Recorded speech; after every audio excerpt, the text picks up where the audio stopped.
compartir pantalla.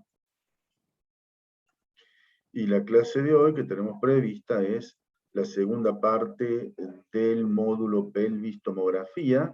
Entonces hoy nos toca desarrollar el tema de principios físicos en el diagnóstico por imágenes, en particular esta vez con el método de tomografía computada.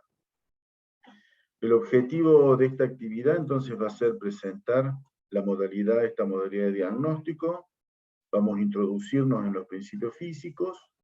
Vamos a conocer diferentes tecnologías y generaciones. Esto es muy utilizado, primera, segunda, cuarta, sexta, séptima generación, y tomar conciencia de la dosis de radiación que se utiliza.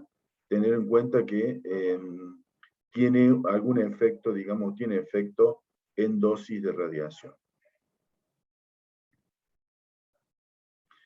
Lo primero que vamos a decir entonces que esto surge en la década, fines del 60, principios del 70, gracias a una empresa denominada EMI, que todavía existe, por supuesto, que se dedicaba a hacer investigación sobre música, pero no solo sobre la música en sí, sino sobre cómo se hacía para grabar. Recordemos que estamos hablando en la época en que se utilizaban los discos de pasta o de plástico. Estamos hablando previo, entonces estaban investigando formas de grabar el sonido, y de esa manera surgió una línea de investigación que fue utilizado en medicina. Esta empresa tenía muy buenos ingresos porque eran los que grababan los discos de la mejor banda de la historia del rock de su momento, a los Beatles. Entonces, ese dinero extra, lo canalizaron en investigar en algunas cosas vinculadas a la música y algún excedente en otras. De allí que... Cami, ¿querés conectar esto de esa compu? Dos ingenieros, o un ingeniero y un físico, Godfrey... Sí, o querés escucharlo en esta. Y Alan McCormack, fueron los que diseñaron esta forma que vamos a ver de generar las imágenes. Vamos a ver, le pedimos a Pax, por favor, bueno, vení acá. que baje el sonido, que apague el sonido, Pax. Aquí tenemos el listado, entonces, cómo fue evolucionando los diferentes métodos de diagnóstico, y fíjense que la tomografía surge en la década del 70. Y fue una inflexión, un muy fuerte punto de inflexión, ya que hasta ese momento, si bien el ultrasonido es anterior, necesitó todavía bastantes más años para ser de uso diagnóstico clínico. La tomografía computada fue quien generó el punto de inflexión de la vieja radiología, o de la radiología tradicional que todavía utilizamos, a la radiología moderna, con el empleo de equipos que hasta ese momento eran casi exclusivos para las grandes firmas y las grandes empresas, que eran las computadoras. ¿Y qué es entonces una tomografía computada? Una tomografía computada es una visualización de un fino corte del cuerpo, de allí que tomos, parte, grafía, dibujo, imagen, tomografía computada. Entonces, gráficos o imágenes de finos cortes o de pequeñas secciones del cuerpo, y de allí la denominación de esta forma de estudio. Para esta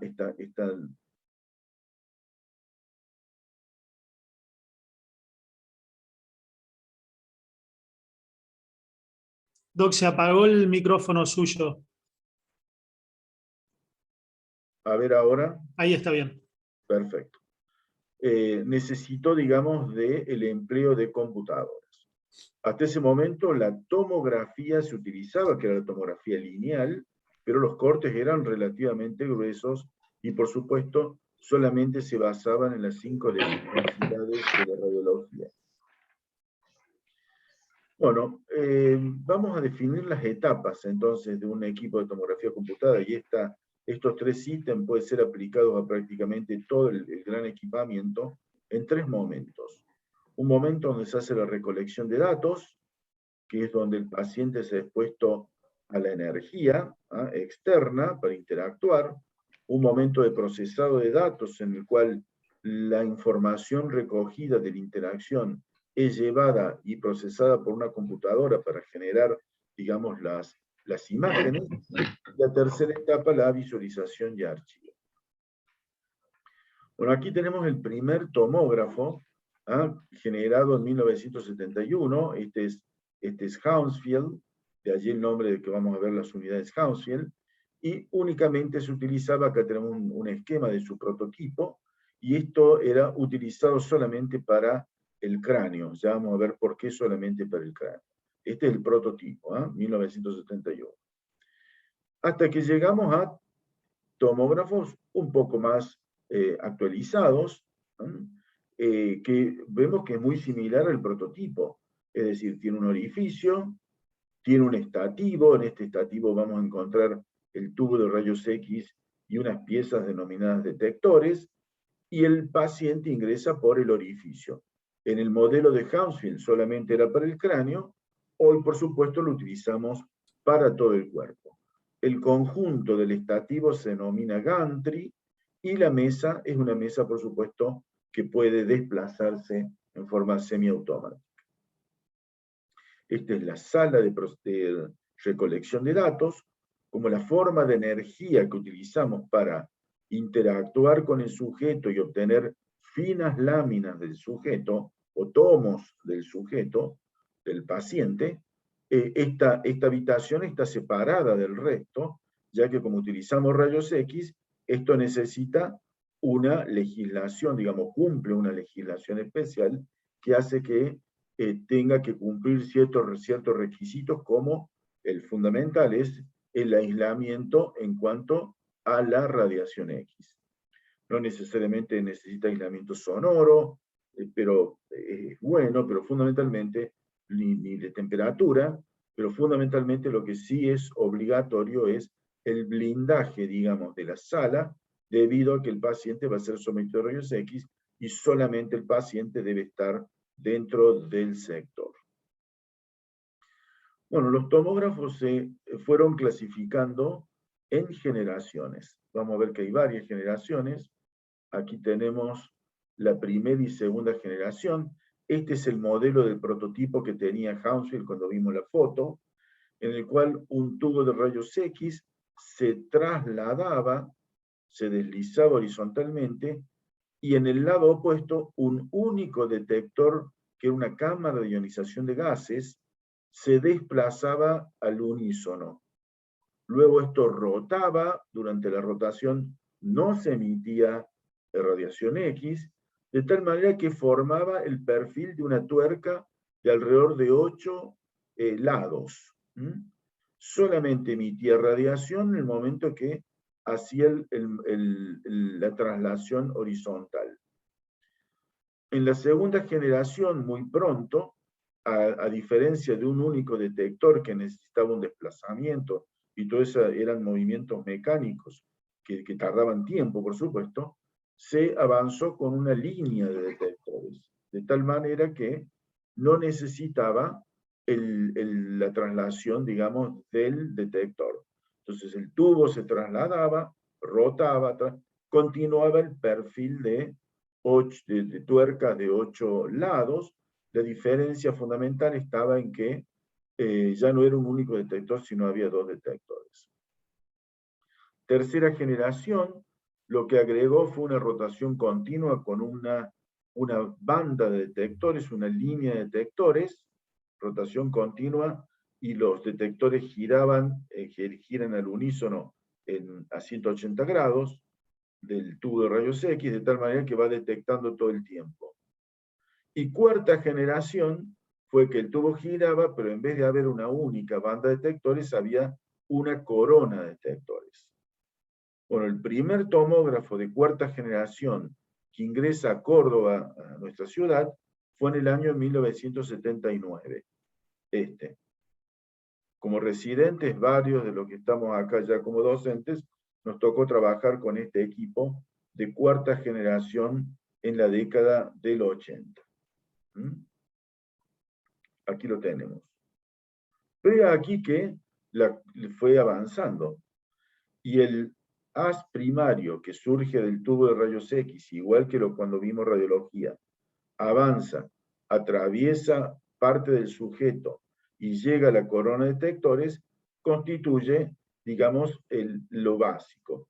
¿Qué cambió? Volvemos al anterior. Cuarta generación versus tercera. Bueno, la técnica en su momento, la evolución de los materiales, hizo que se avanzara la cuarta generación. Pero luego, como los materiales siguen avanzando, se sigue perfeccionando, el sistema de computación fue avanzando, ya no fue necesario mantener una cadena de detectores, una corona, perdón, de detectores, sino volver a una pequeña franja de detectores. De todos modos, esta franja de detectores era alrededor de 600 a 800 detectores, comparado con esto que eran varios miles de detectores. Esta técnica de la década del 70 y principio mediano del 80 fue, digamos, quedó perimida y volvió a una generación atrás. Hoy todos los equipos son de tercera generación. ¿Por qué? Porque hay un tubo de rayos X que emite radiación, atraviesa el espécimen y son detectados por una cadena de detectores que gira en sentido al unísono, digamos, solidariamente con el tubo de rayos X, pero atravesando el paciente, es decir, a 180 grados del punto cero que marcaríamos el centro del paciente para arriba y para abajo. Es decir, tecnológicamente se volvió a esto, pero vamos a ver que esta forma de tercera generación siguió avanzando. Entonces aquí tenemos típicamente las generaciones que siguen. Y después fue cambiando. Fíjense, primera generación, 1970, rotación, traslación, un detector, 10 minutos por corte. Segunda generación, 1972, traslación, línea de detectores, 5 minutos por corte. Tercera generación, 1976, 5 generaciones por cortes. Cuarta generación, Argentina fue también uno de los primeros países en emplear la cuarta generación, 5 segundos por corte. Y luego apareció una nueva generación, se denomina quinta generación, electron beam. Este aparato no prosperó técnicamente, consistía en un haz de electrones que era desviado por electromagnetismo y de esa manera recorría el paciente. A mí me tocó, por suerte, estar en la década, a fines de la década del 80 en París, Francia, y trabajar con un electron beam CT y lo utilizamos para hacer imágenes cardíacas. Y el corazón estaba prácticamente quieto, porque era extremadamente rápido.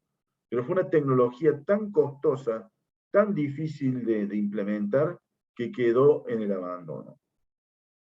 Luego pasamos a la sexta generación, tomografía helicoidal, ya estamos de 1989, década del 90, y bajamos a un segundo por corte, y creíamos que estábamos en el cielo, una forma de decir, era fantástico, bajamos de 5 segundos a 1, podíamos estudiar los vasos sanguíneos porque el contraste era tan rápido el equipo en su momento que el contraste no necesitaba enormes cantidades de contraste para poder seguir un vaso sanguíneo, por ejemplo.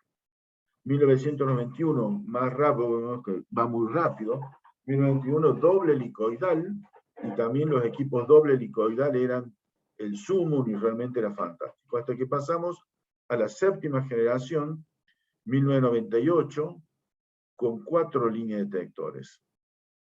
Fíjense que en el 2005 llega a Argentina el primer 64 cortes en la ciudad de Corrientes, en un centro mixto, público-privado, de estudios cardíacos, y llega el primer equipo a Argentina. Estábamos saliendo de un default económico tremendo, el peor de la historia, por lo menos hasta ahora, y bueno, realmente era casi imposible el crédito, y por eso era la escasez, y quedamos durante varios años un poco retrasados con las generaciones con respecto al mundo. Pero no obstante, en 2005, 2006, y de allí en adelante comenzaron los equipos a ingresar a Argentina, los equipos denominados séptima generación, de 16, 32, 64, incluso hasta una Aquilion, que es una de las marcas One, que se llama, de 320 líneas